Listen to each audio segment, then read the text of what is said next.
terlepas dari kerajaan yang pernah berdiri di wilayah tersebut, salah satunya Kerajaan Lamuri atau Indrapura. Saat Sultan Alauddin Husain Shah 1465 sampai 1480 Masehi berkuasa, beberapa kerajaan kecil dan Pidi bersatu dengan Lamuri yang saat itu telah berganti nama menjadi Kerajaan Darussalam. Salah satu alasan kerajaan-kerajaan kecil berniat bersatu adalah karena munculnya kekuatan Barat di Malaka. Pemikiran untuk bersatu serta menjadi besar dan disegani lawan juga datang dari Ali Mukhayat Shah, panglima perang sekaligus putra mahkota kerajaan Aceh. Saat itu, mengingat semakin besarnya perang Portugis di sekitar Selat Malaka, Ali Mukhayat Shah meminta ayahnya untuk menyerahkan pemimpinan kerajaan kepadanya. Shan menyusun kekuatan dengan menyatukan kerajaan-kerajaan kecil di bawah payung kerajaan Aceh. Sultan Ali Mukhayat Shah juga membentuk angkatan darat dan laut yang kuat demi membangun kerajaan yang kokoh. Setelah mendeklarasikan berdirinya kerajaan Aceh Darussalam, Sultan Ali Mukhayat Shah juga meletakkan dasar-dasar politik luar negeri ke kerajaan Aceh yang isinya sebagai berikut: mencukupi kebutuhan sendiri sehingga tidak bergantung kepada pihak luar. 1. Menjalin persahabatan yang lebih erat dengan kerajaan-kerajaan Islam di Nusantara. 2. Bersikap waspada terhadap negara barat. 3. Menerima bantuan tenaga ahli dari pihak. 4. Menjalankan dakwah Islam ke seluruh Nusantara. 20 raja-raja kerajaan Aceh. Yang pertama Sultan Ali Muhammad Shah, yang kedua Sultan Salahuddin, yang ketiga Sultan Alauddin Riyad Shah Al-Qahar, yang keempat Sultan Husain Ali Riyad Shah, yang kelima Sultan Huda, yang keenam Sultan Sri Alam, yang ketujuh Sultan Zain Al-Abidin, yang kedelapan Sultan Ala-Aldin Mansur Shah, yang kesembilan Sultan Buyong, yang ke-10 Sultan Ala-Aldin Riyad Shah Syahid Al-Mukamil, yang ke-11 Sultan Aldi Riyad Shah, yang ke-12 Sultan Iskandar Muda Johan Pahlawan Mekuta Alam, yang ke-13 Sultan Iskandar Tani, yang ke-14 Sri Ratu Safi Aldin Taj Al-Alam, yang ke-15 Sri Ratu Naki Aldin Nur Al-Alam, yang ke-16 Sri Ratu Zaki Aldin Inayat Shah, yang ke-18 Sultan Badr Al-Alam Syaril Hasim Jamal Al-Din, yang ke-19 Sultan Perkasa Alam Syarif Lamtui, yang ke-20 Sultan Jamal Al-Alam Badril Al-Munir. Raja-raja berpengaruh 1. Sultan Ali Mughal Shah 1496 sampai 1528 Masehi adalah Raja Kerajaan Aceh yang pertama. Di bawah kekuasaannya, Kesultanan Aceh melakukan perluasan ke beberapa daerah di wilayah Sumatera Utara, seperti Dayak dan Pasai. Sultan Ali Mughal Shah juga melakukan serangan terhadap kedudukan bangsa Portugis di Malaka dan menyerang Kerajaan Aru. Yaitu ada Sultan Alauddin Riyad Shah Al-Qahar 1537 sampai 1568 Masehi. Setelah resmi menjabat sebagai raja, Sultan Alauddin Riyad Shah Al-Qahar melaksanakan berbagai bentuk perubahan dan perbaikan terhadap kerajaannya. Sultan Alauddin Riyad Shah Al-Qahar merupakan Sultan Aceh pertama yang melakukan penyerangan terhadap kerajaan-kerajaan yang ada di semenanjung Melayu.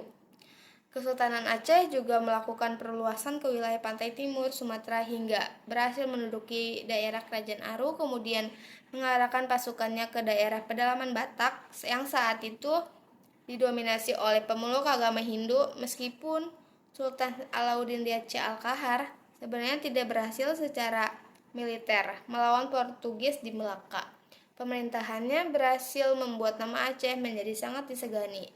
Namanya bahkan dikenal sebagai Sultan Aceh yang berhasil menjalani hubungan diplomatik dengan Kesultanan Turki Ottoman.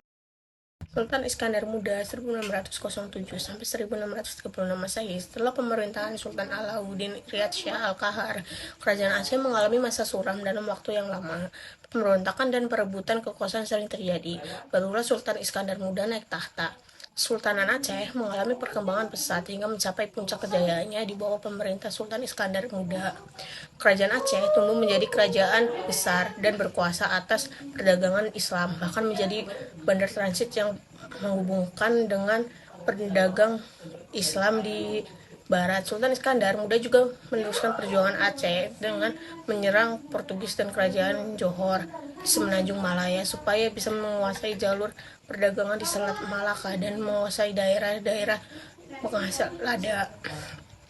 Di samping itu, kerajaan Aceh memiliki kekuasaan yang sangat luas meliputi daerah Aru, Pahang, Kedah, Perlak, dan Indragiri.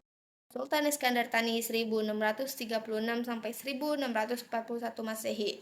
Dalam menjalankan kekuasaan, Sultan Iskandar Tani meneruskan tradisi Sultan Iskandar Muda. Pada masa pemerintahannya muncul seorang ulama yang bernama Nuruddin Araniri yang menulis buku sejarah Aceh yang berjudul Bustanul Salatin sebagai ulama besar.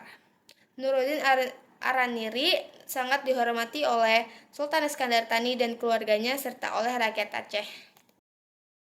Puncak kejayaan kerajaan Aceh setelah Sultan Iskandar Muda naik tahta, Kesultanan Aceh mengalami perkembangan pesat hingga mencapai puncak kejayaannya.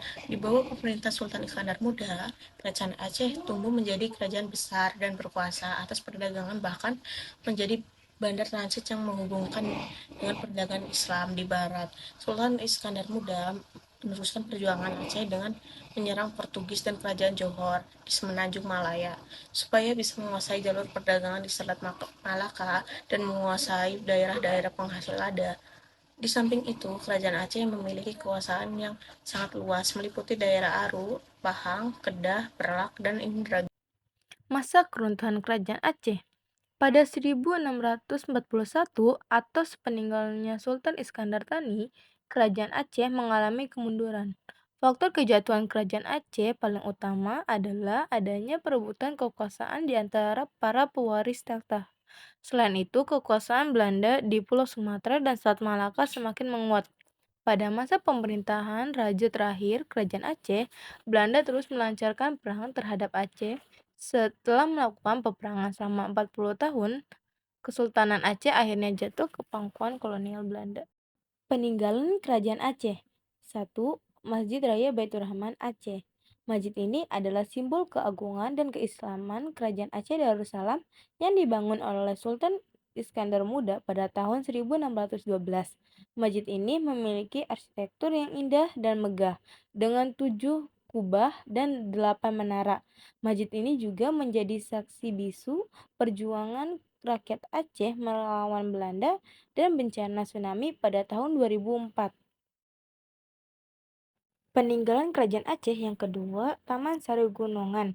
Taman ini adalah hadiah dari Sultan Iskandar Muda untuk permaisurinya Putri Pahang yang merindukan gunung-gunung di tanah kelahirannya. Taman ini memiliki bangunan berbentuk gunung yang disebut gunungan yang berfungsi sebagai tempat bermain dan beristirahat. Taman ini juga memiliki kolam renang, taman bunga, dan menara jam. Peninggalan Kerajaan Aceh yang ketiga, Benteng Indraparta. Benteng ini adalah salah satu benteng pertahanan Kerajaan Aceh Darussalam yang dibangun pada abad ke-16. Benteng ini terbuat dari batu bata merah dan memiliki bentuk segi empat dan 4 pintu masuk. Benteng ini juga dilengkapi dengan meriam-meriam besar yang digunakan untuk menembaki musuh. Peninggalan Kerajaan Aceh yang keempat ada meriam Kesultanan Aceh. Meriam-meriam ini adalah senjata perang yang diproduksi oleh Kerajaan Aceh Darussalam dengan menggunakan teknologi tinggi pada masanya. Meriam-meriam ini memiliki berbagai ukuran, bentuk, dan motif yang unik. Salah satu meriam yang paling terkenal adalah meriam lada yang memiliki panjang 6,5 meter dan berat 16 ton. Peninggalan Kerajaan Aceh yang kelima ada Makam Sultan Iskandar Muda. Makam Sultan Iskandar Muda terletak di dekat Prueng Darong, bersebelahan dengan Moligo Aceh atau kediaman resmi Gubernur Aceh, serta berdampingan dengan Museum Aceh. Saat Perang Aceh, jejak makam Sultan Iskandar Muda pernah dihilangkan oleh Belanda pada tanggal 18 Desember 1952. Lokasi jejak makam ditemukan kembali berkat petunjuk yang diberikan oleh permaisuri salah satu Sultan Aceh yang bernama Pocut Merah. Sultan Iskandar Muda memerintah kerajaan Aceh pada tahun 1607 sampai 1636 dan membawa kerajaan Aceh pada puncak kejayaannya. Peninggalan Kerajaan Aceh yang keenam ada uang emas Kerajaan Aceh. Kerajaan Aceh menggunakan dirham emas sebagai alat pembayaran pada masa perkembangannya.